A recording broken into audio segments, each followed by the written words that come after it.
Just a nurse. That's what Dr. Pierce called her during morning rounds, his voice smooth as silk and twice as cutting. He didn't know her. Not really. He saw a woman in blue scrubs with steady hands and a habit of reading charts twice before touching a patient, and he saw incompetence dressed up as caution.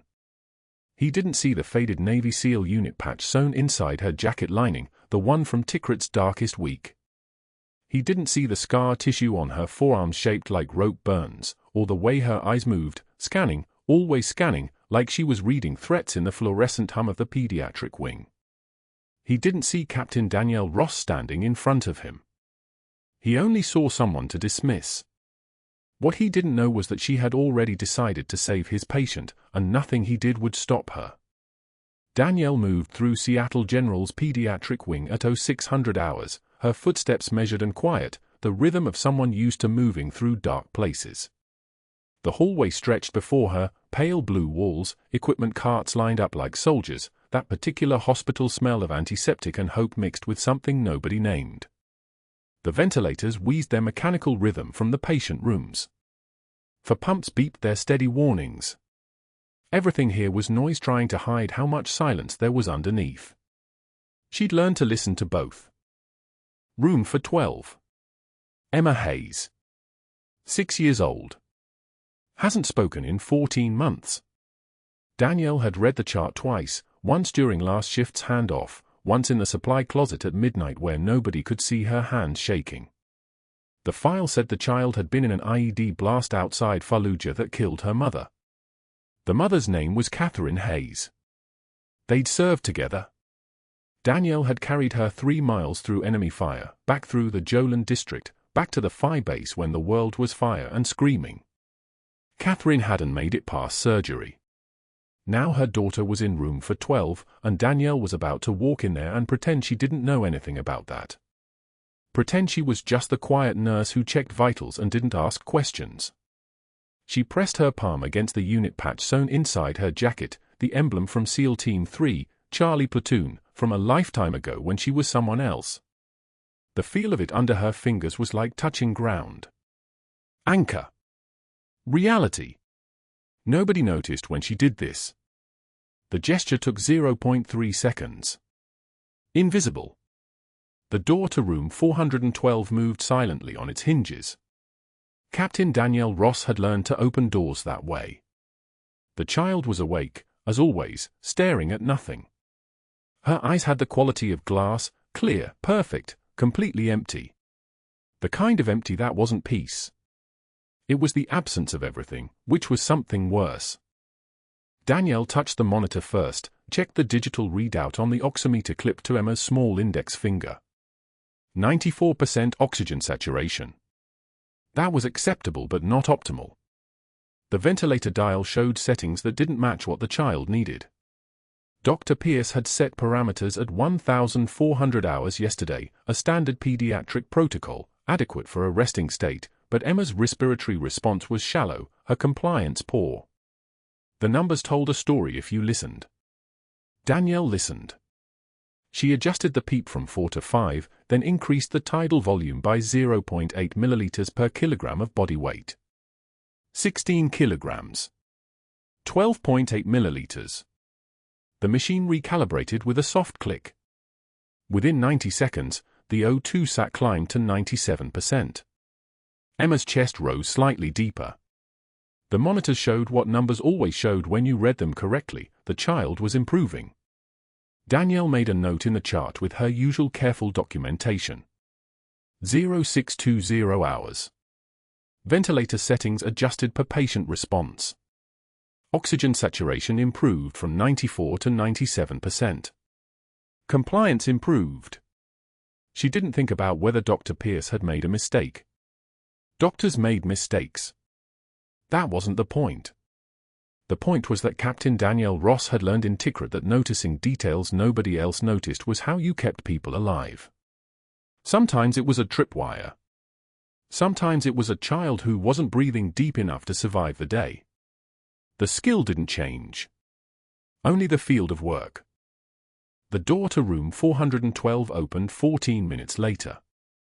Dr. Pierce stood in the doorway with his tablet, his pressed blue shirt untucked at exactly the right angle, his expression carrying the kind of careful attention that expensive medical school teaches. He looked at the monitor, then at Danielle, then back at the monitor. His jaw moved, just barely, a single muscle flexing underneath his perfect tan. "The settings I ordered," he said, his voice measured and quiet, "were the settings I ordered for a reason." Danielle didn't look away from Emma. The girl was still staring at nothing. Danielle continued documenting the morning vitals with the same careful precision she applied to everything. Her pen moved across the chart with steady pressure. One word at a time. One number at a time. She'd learned years ago that silence was a language too. "The oxygen saturation was suboptimal at your parameters," Danielle said finally, her voice soft as the ventilator's wheeze. "The child's compliance improved with the adjustment." "I see." Pierce moved to the monitor, his fingers already moving across the tablet screen. "And I see that you changed my order." "Again?" "Tell me, Captain," he pronounced the rank like it was a joke he was explaining to someone slow, "did they teach you to override attending physicians at whatever training facility you came from?" Danielle's hands went still. Her chest went still. Everything inside her went the way a soldier goes when incoming fire starts, perfectly motionless. The name on her hospital ID badge was Danielle Ross, RN. Nothing on it said Captain. Nothing on it said Navy SEAL. Nothing on it said Tikrit or Operation Enduring Freedom or the fact that she'd been trained by the best military medicine instructors in the world and had kept 8 Marines alive in a war zone without a hospital or equipment or anything except her hands and her knowledge and the kind of calm that comes from having already survived the worst. But Dr. Pierce had a particular gift for seeing things he wasn't supposed to see, for noticing gaps in stories, for filing away small inconsistencies that he could use later. His eyes had moved over her ID badge that morning during the handoff. He'd seen something in her bearing, her precision, the way she didn't flinch when he raised his voice. And now he was watching her like a man who'd found something he could use. "I'm a registered nurse with 17 years of clinical experience," Danielle said, her voice exactly where it had been before. "The adjustment improved patient outcomes." Patient outcomes. Pierce set his tablet down on the bedside table. The angle was deliberate, casual-looking, the way men who are hunting something always move, like they're just passing through. "You know what I'm interested in? Protocol adherence. Hierarchy. The kind of institutional knowledge that keeps hospitals from becoming medical theme parks where every nurse decides she's an attending physician." He paused, letting the words settle like he was watching something specific happen on her face. Danielle's face didn't change. "I'm documenting this adjustment as a protocol deviation. And I'm going to be watching very carefully to see if you do it again." He left. The door closed with the same neutral precision it had opened with. Danielle stood beside Emma's bed for 12 seconds after the door closed. Her respiratory rate was steady at 16 breaths per minute. Her oxygen saturation held at 97%. She was breathing better than she had been that morning, which meant she had more oxygen delivery to her brain, which meant she had a slightly better chance of surviving the next month. Numbers. Always numbers. Always something that couldn't lie if you knew how to read them. "I'm going on break," Danielle said quietly, more to herself than to the motionless child in the bed. "I'll be back in 10 minutes. Emma's eyes didn't move. They never did anymore. But Danielle had worked with trauma long enough to understand that silence wasn't the absence of communication. Silence was sometimes the loudest message a person could send. Don't trust. Don't speak. Don't let them know anything about who you were before the blast. Stay small. Stay hidden. Stay alive. Danielle understood that language perfectly. She'd been speaking it for 14 months. The break room was empty at 0634 hours, the nursing staff was still on their morning routes, checking monitors, answering call lights, keeping the pediatric wing from dissolving into the kind of chaos that hospitals became when nobody was paying attention. Danielle pulled a cup of coffee from the machine and didn't drink it. She sat in the metal chair by the window where she could see the parking lot, where the morning light was just beginning to color the sky from black to gray to something approaching blue. Her left hand sat on the table. Her right hand wrapped around the warm coffee cup. Both perfectly still. What she was thinking about was Tikrit. What she was thinking about was the sound a 155mm round makes when it hits a vehicle 300 meters away. What she was thinking about was Catherine Hayes's last words, which had been, "Take care of her, take care of my Emma, promise me you'll take care of my baby," except Catherine never actually said those words because she died on the table before she had a chance to extract any promises. What Danielle had actually done was sit with the child's death paperwork and watch the Pentagon decide which details could be classified and which ones could go into the official record, and understand that Captain Danielle Ross's name had to disappear from every database because a Navy SEAL carrying 2 wounded men and 1 dead officer through enemy territory didn't fit the narrative they'd constructed. And then she'd walked away. That's what they told her to do. Walk away. Get new papers. Get a new name. Get a job where nobody would look twice. Save people in ways that nobody would ever know about. But she hadn't counted on Emma. The coffee was cold by the time she set it down. Danielle stood up and walked back to room 412. The hallway was beginning to fill with the morning shift change. People moving with purpose. People who had no idea what they were standing next to. Commander Hayes was sitting in the corner chair when Danielle entered, exactly where he'd been when she'd left. He was wearing the same Navy flight suit he wore every morning, the one with his rank insignia still perfectly aligned, the one with a tattoo visible on his forearm, Night Angel, the call sign she'd earned in Tikrit, the one he'd seen carved into a SEAL delivery vehicle after Operation Enduring Freedom ended. He looked at Danielle for exactly 2.3 seconds as she passed his chair. There was no recognition in his eyes. There was only the distant courtesy of a man looking at someone whose job was to keep his daughter alive. A nurse. Nothing more. Danielle checked Emma's chart again. She read every note, every medication, every doctor's order. She was building a map of the child's trauma in the language of numbers and medical notation, and she was going to learn how to speak to this girl in a way that didn't require words. Not yet. Maybe someday, but not yet. Right now, what Emma needed was someone who would show up every single shift and not try to force her to be anything except exactly what she was: silent, broken, alive. The ventilator wheezed its steady rhythm. Danielle pulled the unit patch out from inside her jacket and touched it again, just for a moment. Nobody saw. Nobody ever saw. But she knew, and that was enough. She was going to stay. Not because Commander Hayes deserved to have his daughter saved. Not because Dr. Pierce needed to be proven wrong. She was going to stay because Captain Danielle Ross had learned in Tikrit that the quietest people in the room were often the ones holding everything together, and she was very, very good at holding things together in the dark. The first shift meeting was scheduled for 0700 hours.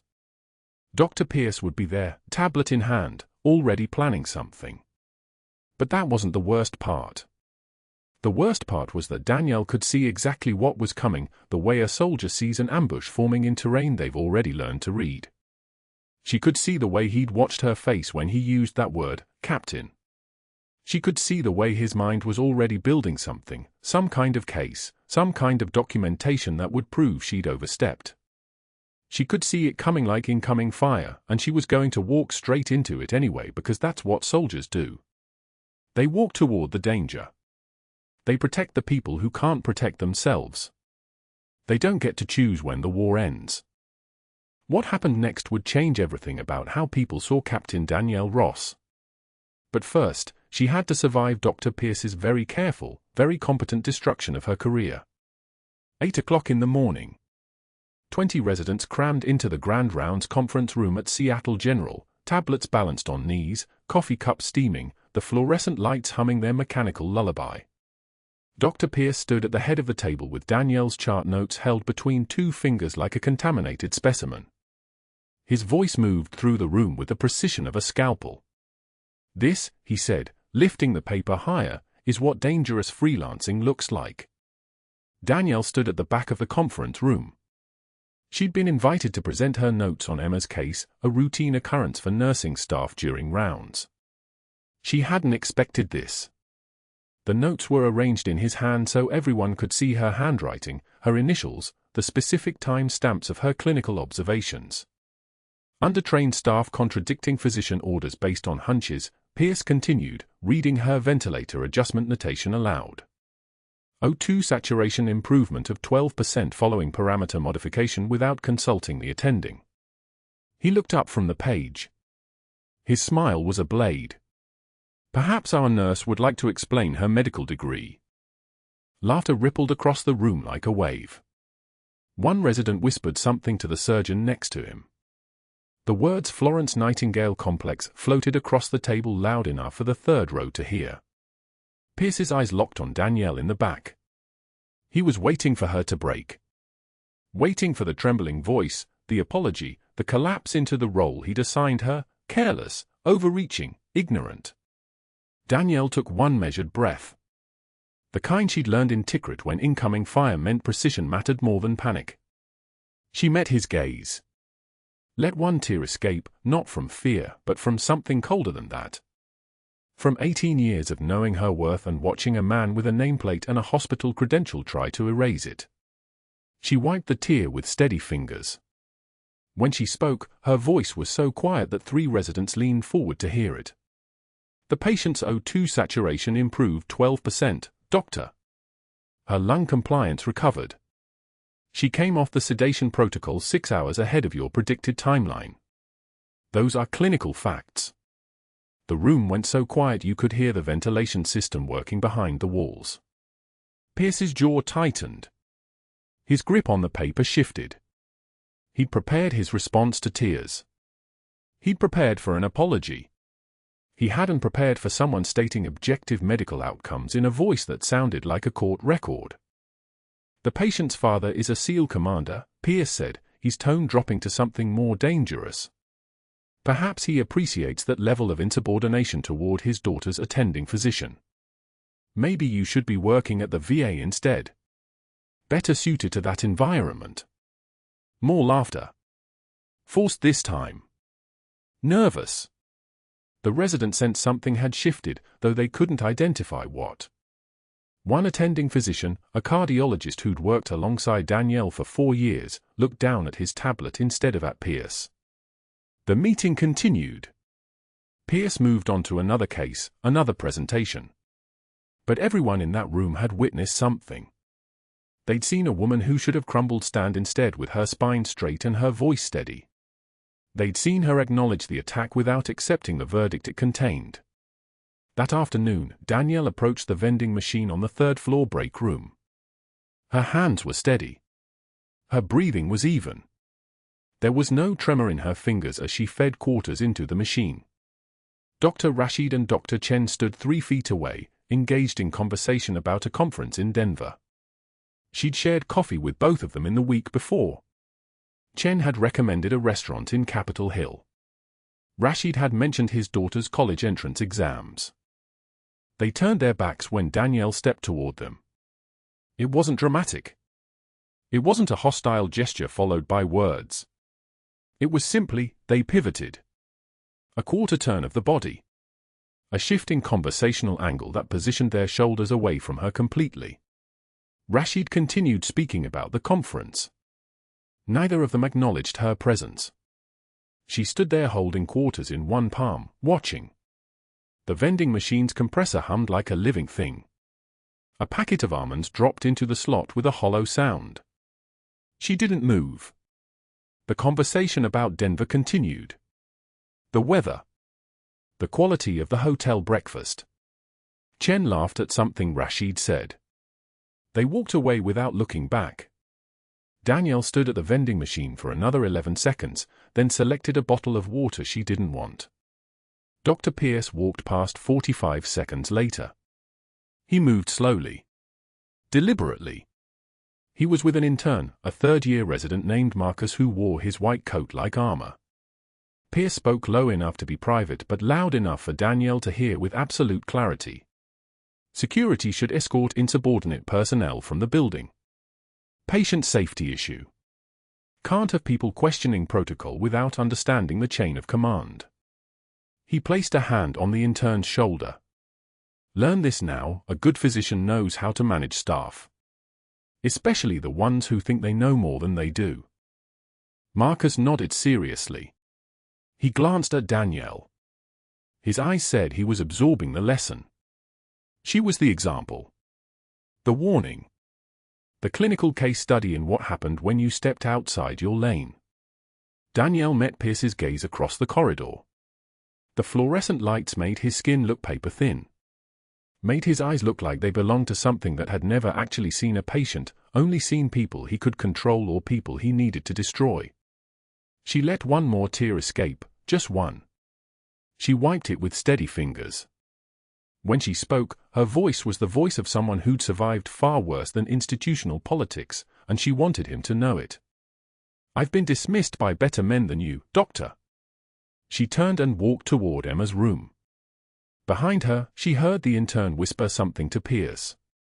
She heard Pierce's laugh, sharp and mirthless as breaking glass. But she didn't turn around. The tears stayed contained. The composure held. Power wasn't a title. Power was the ability to help, and Emma Hayes was still the patient who needed her. Danielle found the child sitting up in bed, drawing something on the whiteboard the speech therapist had left propped on the nightstand.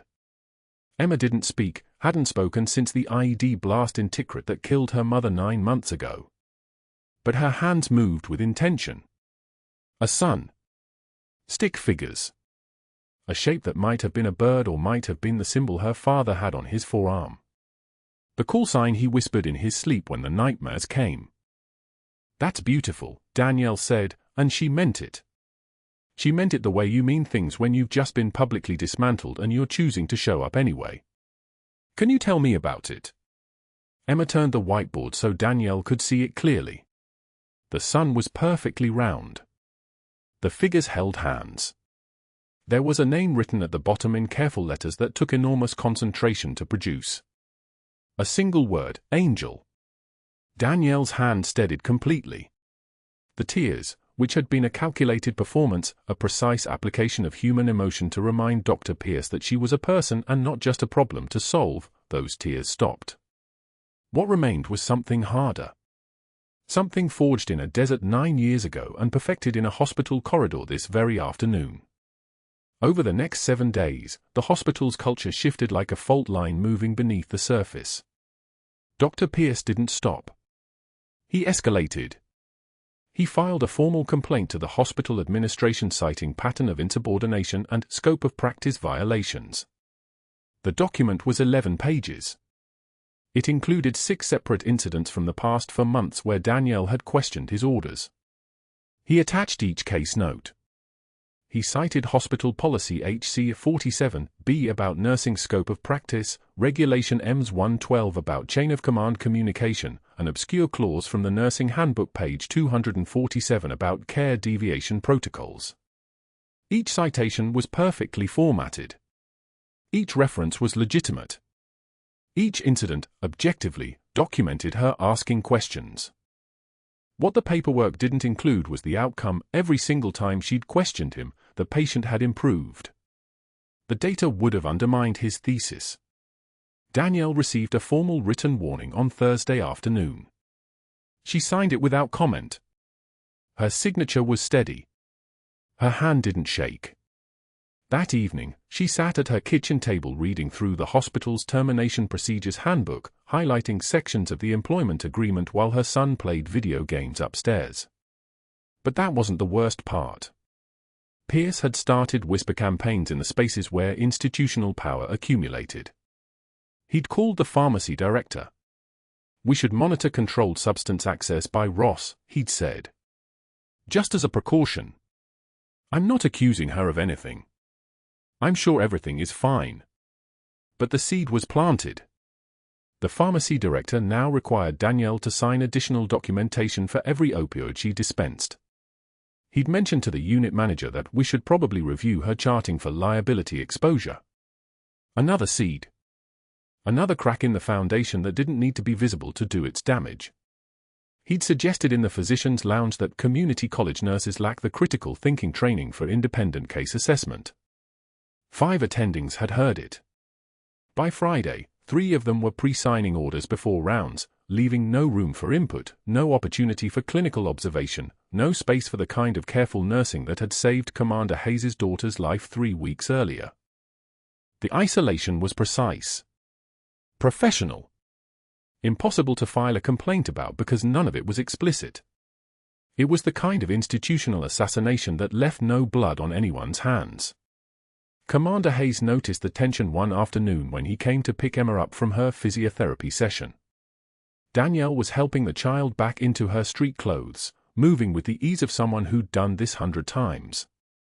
But there was something tighter in her movements now. Something contained. "Everything okay?" he asked. His voice was the voice of someone accustomed to reading situations for hidden threats. Danielle smiled. It was a real smile, she couldn't help that, not around Emma. But it had a smaller perimeter now. "Just hospital politics, sir. Nothing that affects your daughter's care." Emma watched her father's forearm while he gestured, watched the tattoo there with the kind of intensity that suggested she was trying to remember something she'd never actually been told. The letters of the call sign "A Night Angel" sat there in faded ink like a question mark no one had answered. That night, Danielle sat at her kitchen table with the employment law printout spread in front of her like a map of a country she didn't want to visit. The Termination Procedures Handbook was open to the section on formal disciplinary escalation. She highlighted specific passages. Her hands moved through the task with the efficiency of someone performing a procedure she'd learned in a desert 9 years ago. How to survive when the institution that's supposed to protect you becomes the thing trying to destroy you. Her 16-year-old son found her there at 2 in the morning. He stood in the kitchen doorway in his pajamas, holding his backpack from school the way he did when he had something to say but didn't know how to say it. He saw the folders. He saw the highlighted passages. He saw his mother's hands trembling, not from fear but from the kind of exhaustion that came from fighting in complete silence. "Mom." His voice was small in the kitchen's quiet.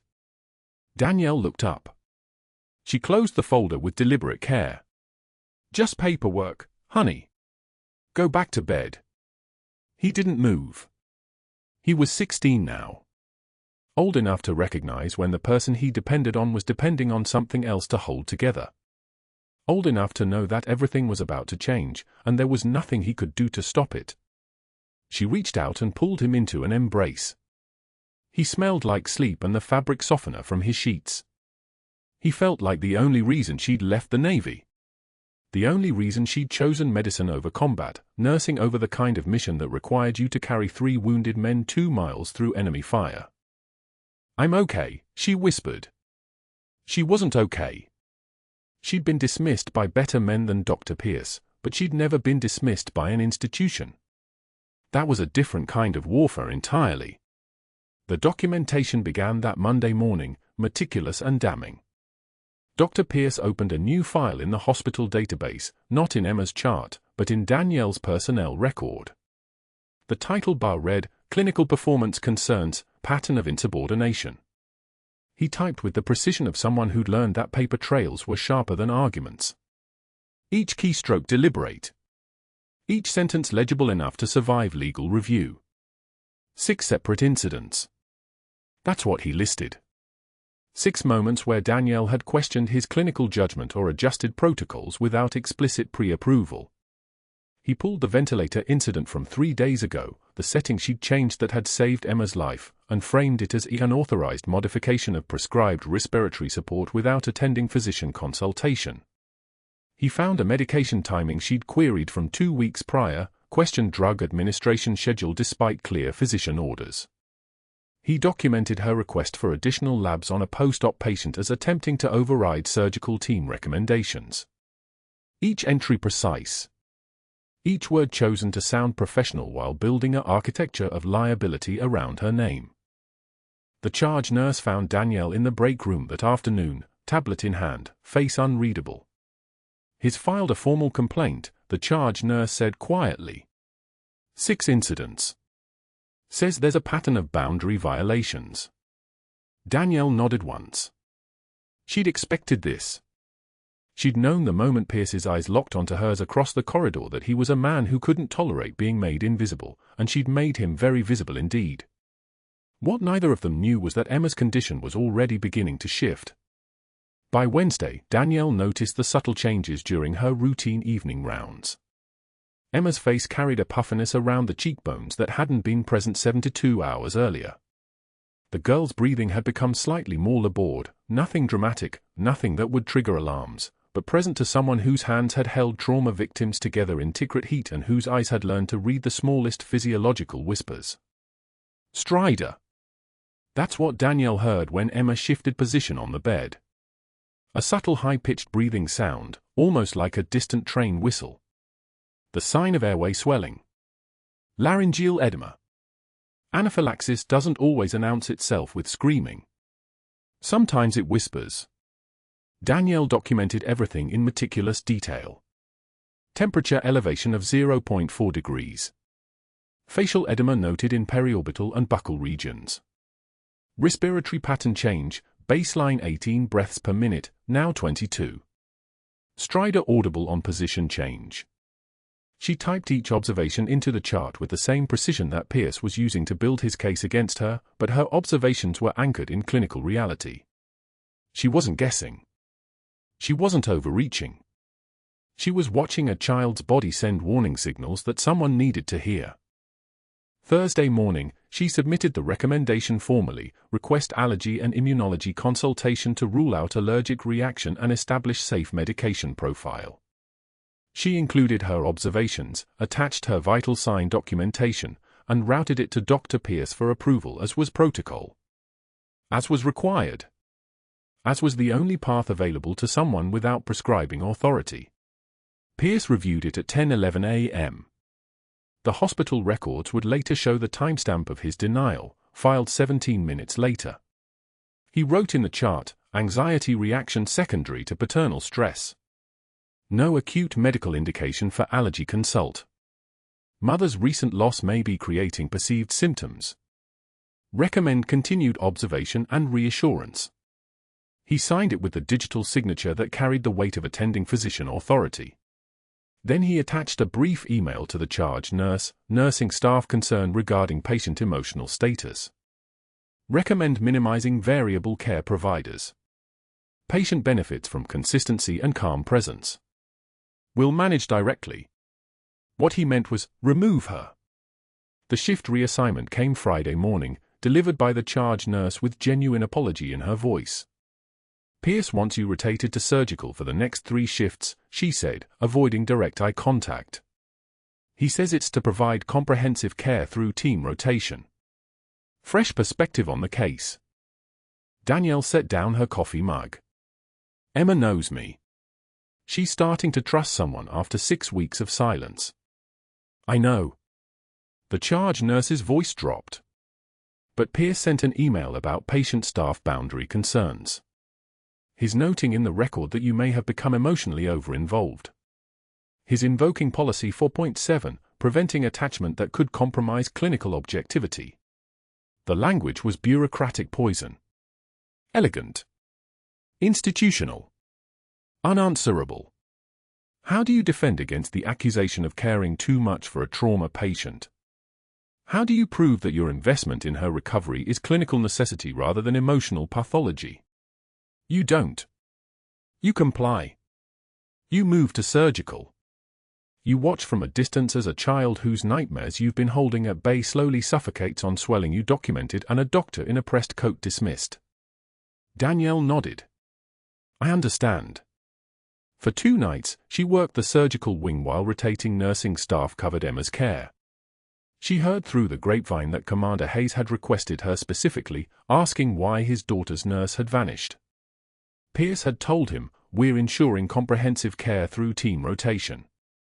Your daughter needs to build trust with multiple providers, not depend on a single staff member. The logic sounded reasonable. It was devastatingly effective. On the 3rd night, Danielle traded shifts with another nurse, a favor owed, a story never explained. She arrived at 11 p.m., pushing through the pediatric wing's entrance with her badge in hand, her jaw set at the exact angle that meant she'd already calculated the cost. She stopped 3 feet before Emma's room and checked the chart from the hallway, as protocol required. She didn't go inside. Didn't touch the door. Just read. The facial swelling had increased. The notations were sparse: sleeping well, stable vitals, minimal interaction, but Danielle could read between the clinical shorthand. No one was listening for Strider. No one was counting her breaths against baseline. No one was watching the way her small body tensed when she struggled to draw air past an airway that was slowly, incrementally, closing. The unit patch inside Danielle's jacket felt heavier than it should have. Thin fabric. Faded colors. The insignia of a unit that officially no longer existed, sewn into the lining by hands that weren't supposed to exist anymore either. She touched it once through the material of her scrubs and felt the ghost of a battlefield that had aged her 20 years in 24 months. At 2:53 a.m., Emma's monitor began to alarm. Danielle heard it from her station, a 4-note sequence that cut through the quiet hum of the surgical wing's monitors and ventilators like a blade finding space between ribs. She froze. Protocol said she wasn't assigned to this patient. Protocol said if she moved, if she ran, if she answered that alarm, she was walking into the trap that Pierce had meticulously constructed. One more violation. One more incident for the file. One more reason to remove her entirely. The alarm continued. 2 seconds. 3 seconds. The assigned nurse was in another room. Danielle could hear the murmur of voices from pediatric trauma, could count the seconds and know that no one was moving toward the sound that meant Emma's oxygen saturation was dropping. 5 seconds. The mask dropped like armor. Danielle stood. Her movements had the fluid precision of someone who'd navigated hostile terrain, who'd learned that hesitation in response to danger was a luxury purchased in other people's blood. The corridor stretched ahead of her, fluorescent lights casting everything in that particular hospital white that erased shadows and mercy equally. She was running before she consciously made the decision to run. Emma's monitors screamed 3 short beeps, then flatlined into a single sustained note that drilled through the pediatric wing at 2:33 a.m. like a drill bit through bone. Danielle was already moving before her conscious mind caught up, 17 years of field medicine overriding every protocol Seattle General had ever written. The child's face had gone the color of wet concrete, her small chest heaving against lungs that had nothing to fill them with. Cyanotic. Throat sealed. Not swollen yet, but sealed like a fist closing around her airway. Commander Hayes was screaming from the chair beside Emma's bed, his voice like a man whose daughter was dying, which she was. Help her. Somebody help her. She was. The pediatric unit's crash cart sat in its alcove 40 feet away. Too far. Too slow. Danielle's hands were already moving through the supplies on Emma's bedside tray, the sterile field, the alcohol swabs, the needle she needed. Her fingers found the landmarks on Emma's thin chest without hesitation, second intercostal space, mid-clavicular line, the place where a needle could let the pressure out and let the living in. She'd done this under mortar fire in Tikrit with nothing but a field dressing and a prayer. She could do it in a pediatric hospital with a 6-year-old who hadn't spoken in 14 months and was running out of seconds. The 14-gauge angiocath needle went in like muscle memory incarnate. Quick. Clean. Perpendicular to the chest wall, just above the 3rd rib. Her hands weren't trembling, they were steady as surgical steel because they had learned steadiness the hardest way, in blood and screaming and the impossible arithmetic of saving lives with whatever you had. The hiss of air escaped the needle. The sound was exactly like Tikrit, the decompression of pressure, the rush of pneumothorax bleeding out into the atmosphere. Emma's body convulsed, heaved, and then the child gasped. Not a small breath. A desperate, wonderful, life-affirming gasp that pulled air down into lungs that had been strangled 3 seconds before. Her oxygen saturation climbed on the monitor, 68 to 74 to 81 to 88, the numbers rising like a ladder she was climbing out of drowning.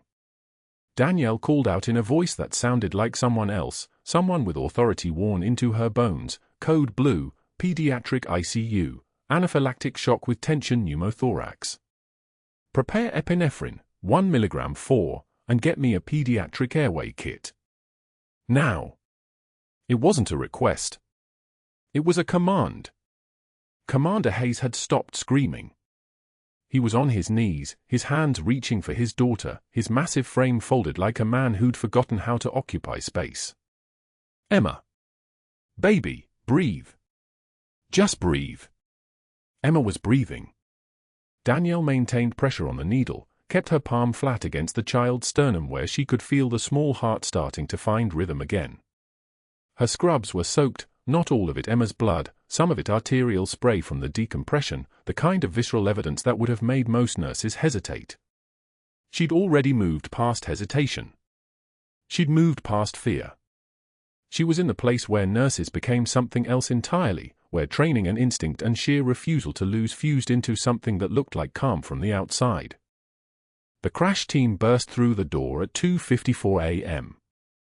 Resident. Respiratory tech. Nursing supervisor.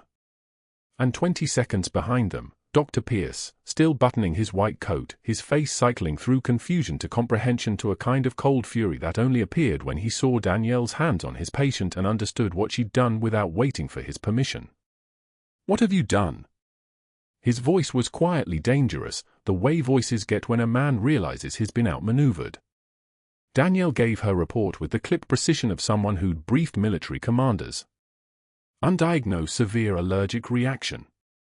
Throat edema progressing to airway obstruction. Developing tension pneumothorax, positive pressure building.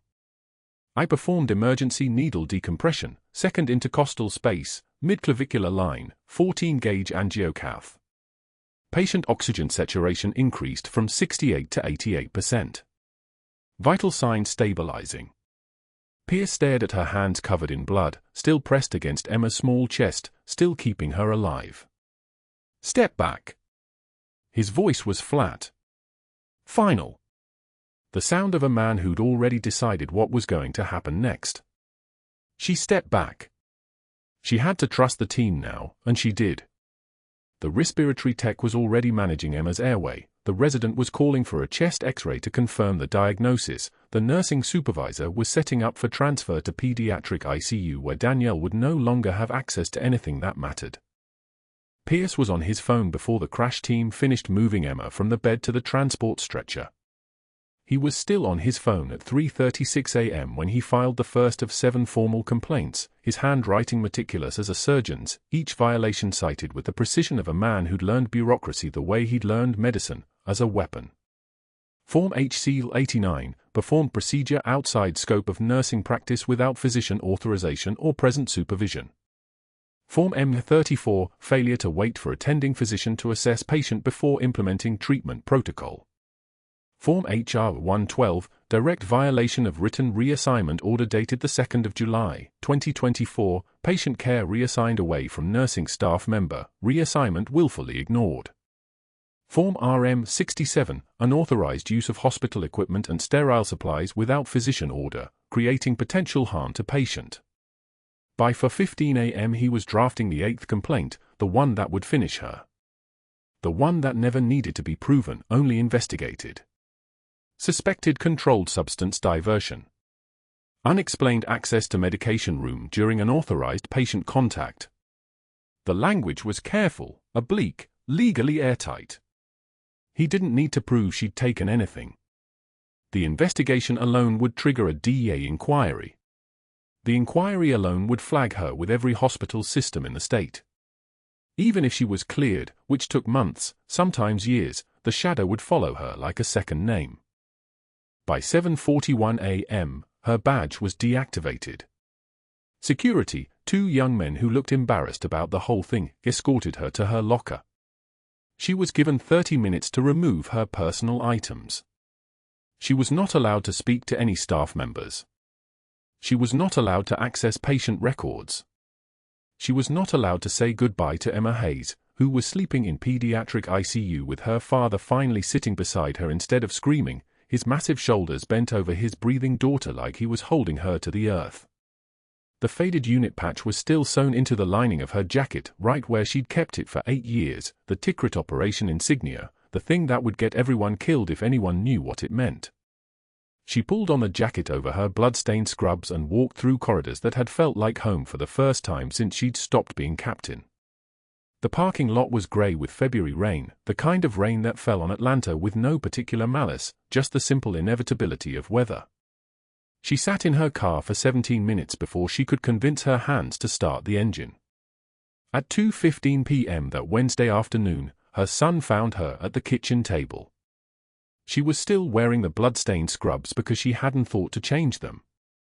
Her shoulders were shaking with silent sobs, the kind that came from deep enough that sound couldn't reach them.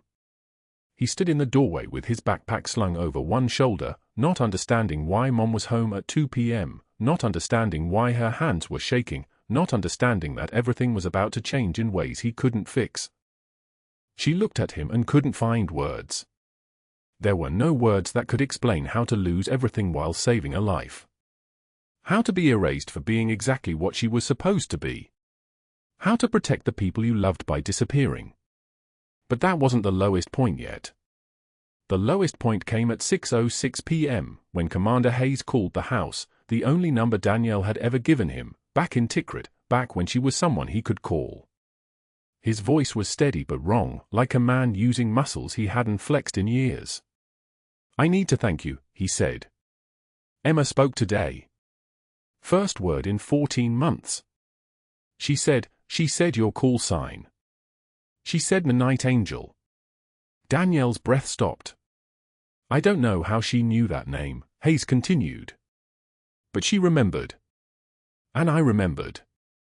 And I looked at your scar, the one I grabbed in Sanjan Valley, and I suddenly understood that Captain Ross didn't die in that operation.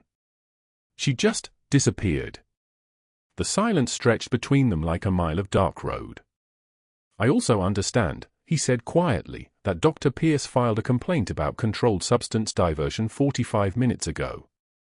I know because my sister-in-law is a hospital attorney, and she called me. She told me Seattle General is starting an investigation that will likely end your career in healthcare for the foreseeable future, pending criminal charges." Danielle's hands went cold. "I'm coming to get you in the morning," Hayes said. "And my daughter, and whatever you need. We're going to fix this. You saved my life twice, once in Tikrit, once in that hospital. I don't know how to thank you in a way that's large enough. But I'm going to try." The line went dead. Danielle sat in the darkness of her kitchen, her son asleep upstairs, her career burning in bureaucratic slow motion in a hospital 40 miles away, and she finally understood what heroes meant when they said it was hardest not to speak. The kitchen was dark except for the refrigerator light casting pale shadows across her face. Danielle sat at the table with both hands wrapped around cold coffee that had gone bitter an hour ago, shoulders curved inward like she was trying to fold herself smaller, quieter, invisible. Her 16-year-old son found her there at 7:43 p.m., standing in the doorway for a full minute before speaking because he'd never seen his mother like this. The trembling wasn't fear. It was restraint. 8 years of secrets pressing against her sternum, 8 years of silence about why she had nightmares in Arabic, why she sometimes went to the backyard and just stared at nothing for an hour, why there were names tattooed on her ribs that she never explained. He set his backpack down. "Mom." She looked up. One tear had dried on her cheek. She didn't wipe it. "My badge is deactivated. As of this morning. They're saying controlled substance diversion, protocol violations, insubordination." Her voice sounded like something breaking. "I can't explain." Not without, she stopped. The classified walls that had protected her for 8 years had also isolated her, and now they were suffocating her. "I can't tell you why, baby. I'm sorry. I just can't." He crossed the kitchen and wrapped his arms around her shoulders. She pressed her face against his ribs, and for the first time in their entire life together, he realized his mother needed him to be the strong one.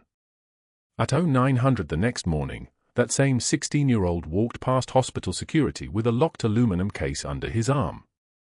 The administrator's office was already crowded, Dr. Pierce sitting at the head of the polished conference table, drafting what he clearly believed would be his triumph, his redemption, his narrative victory over a nurse who'd made him look incompetent for the last time. The boy set the case on the table with a quiet metallic thud that made Pierce look up. "Can I help you?" Pierce's voice carried a patronizing tone reserved for people he deemed irrelevant. "This is administrative." The boy didn't flinch. He had his mother's composure. He'd learned it by watching her absorb insults without breaking, by observing a woman who could carry mountains and never let the weight show. "My mom said you need to see these," he said quietly, moving to open the case. The administrator leaned forward. "Young man, I'm not sure what." The case opened. There were 7 medals. They lay against burgundy velvet-like artifacts from a museum, each one catching the fluorescent light. The Navy Cross. 2 silver stars. 2 bronze stars. 2 purple hearts. Each one represented a choice her son had learned about through overheard phone calls and classified letters he wasn't supposed to find.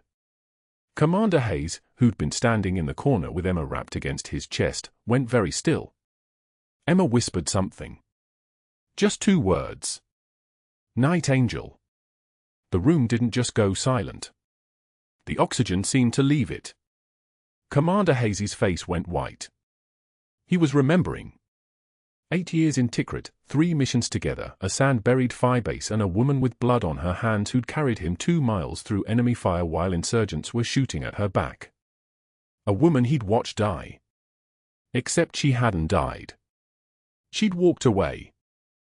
The administrator picked up the Navy Cross with trembling fingers. "These are authentic military decorations." "Where did you?"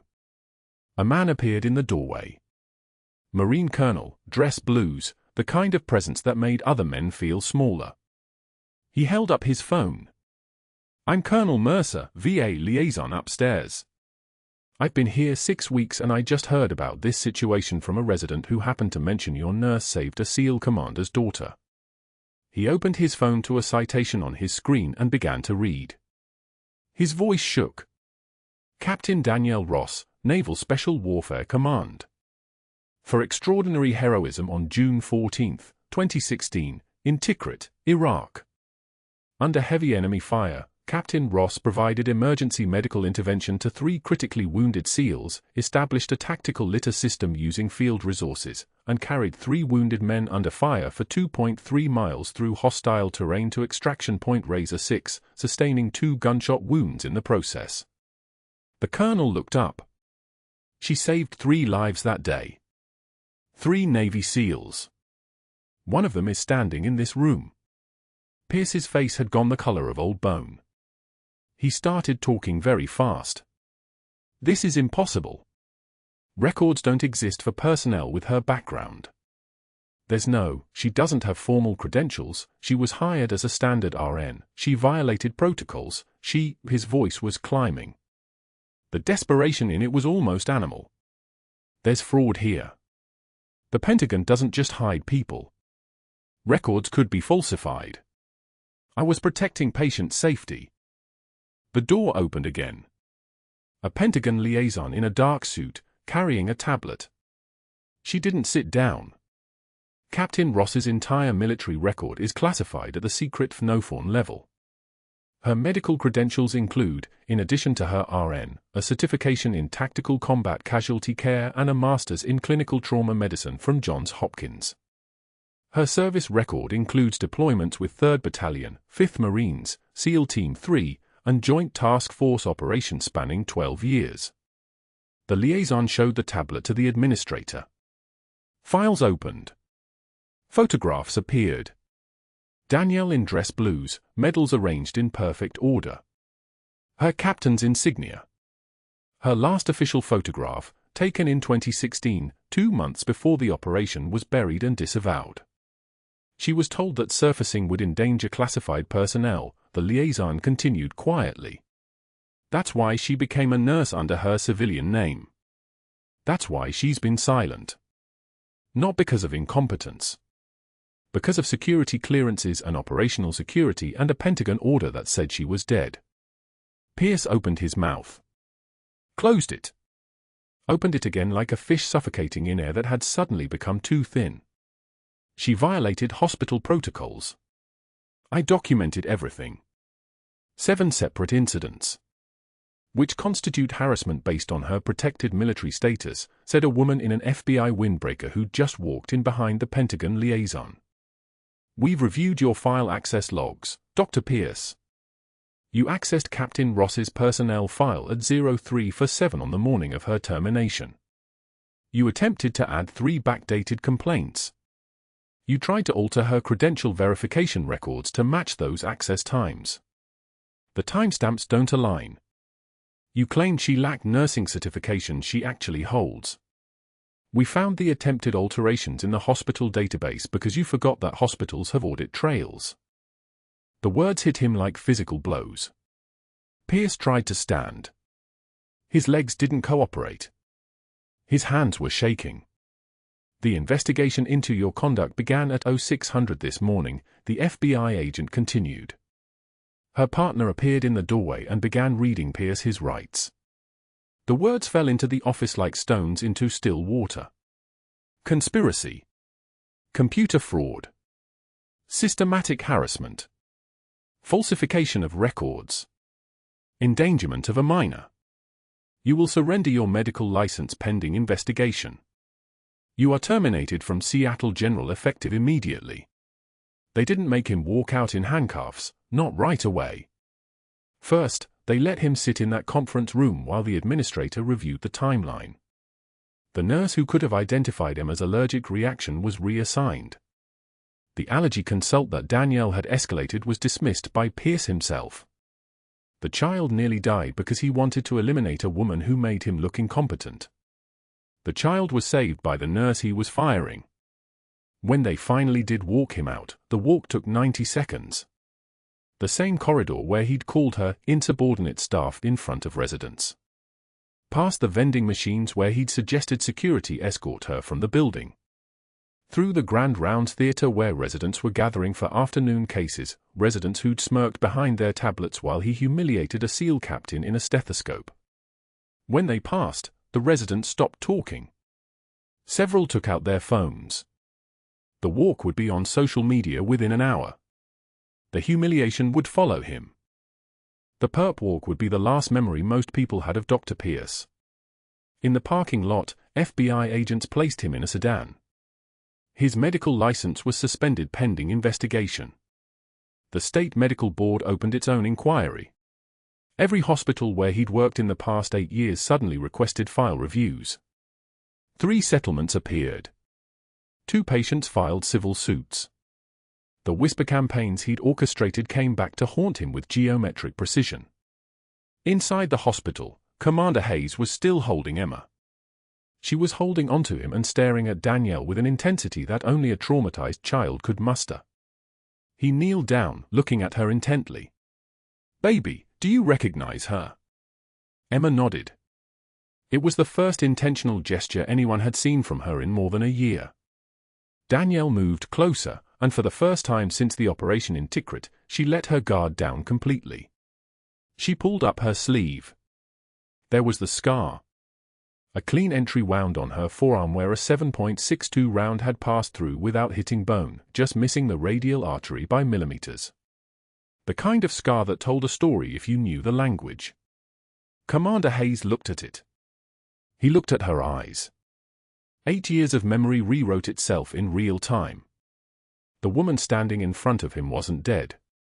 The classified operation, the disavowed mission, the Navy SEAL captain who'd carried him through fire, she was alive, and she'd been pushing medications in his daughter's room for the past 6 weeks. He dropped to his knees. Emma moved first. She slipped out of her father's arms and walked to Danielle, and when she wrapped her arms around the woman's legs, she did something no one had heard in 14 months of silence. She spoke. Not whispered. Spoke. A child's voice, small but clear, Night Angel. It was the call sign she'd heard her father use in his nightmares, the name he mumbled when the PTSD medications wore off, the woman he'd grieved as dead for 8 years. Emma had understood something that adults often miss: her night angel had come back. 2 hours later, Danielle sat in the administrator's office with the Pentagon liaison completing paperwork that would formally recognize her service, even if most of it remained classified. The clinical director position was offered on the spot. Seattle General needed a pediatric nursing director who actually understood trauma medicine. They needed someone the staff trusted without understanding why they trusted her.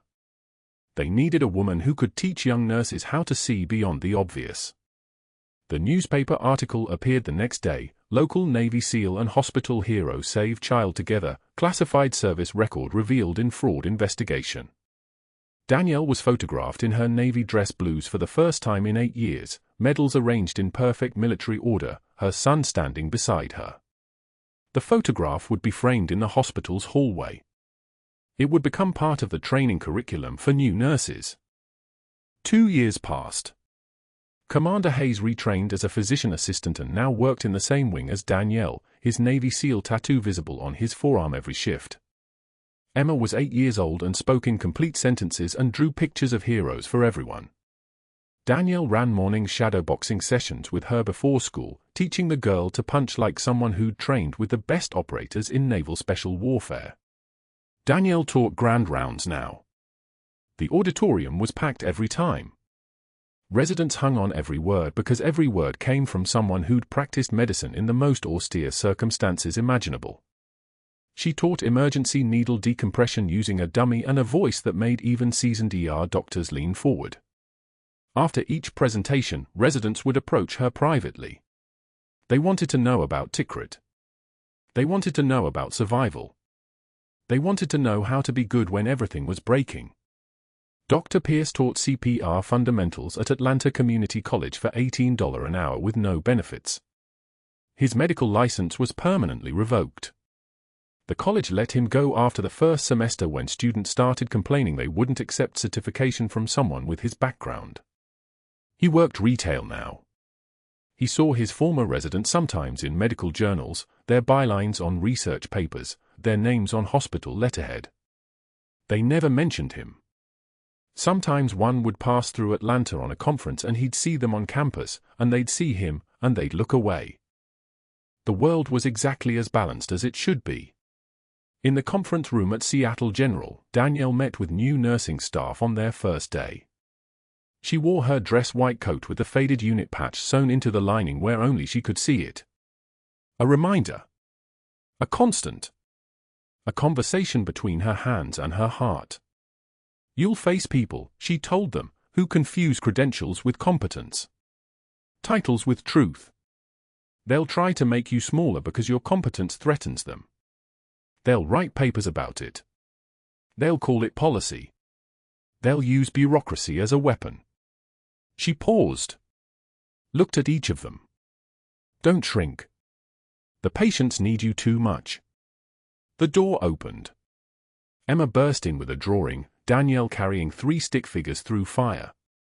Danielle pulled the girl into her arms and kneeled to her level. Emma squeezed her neck.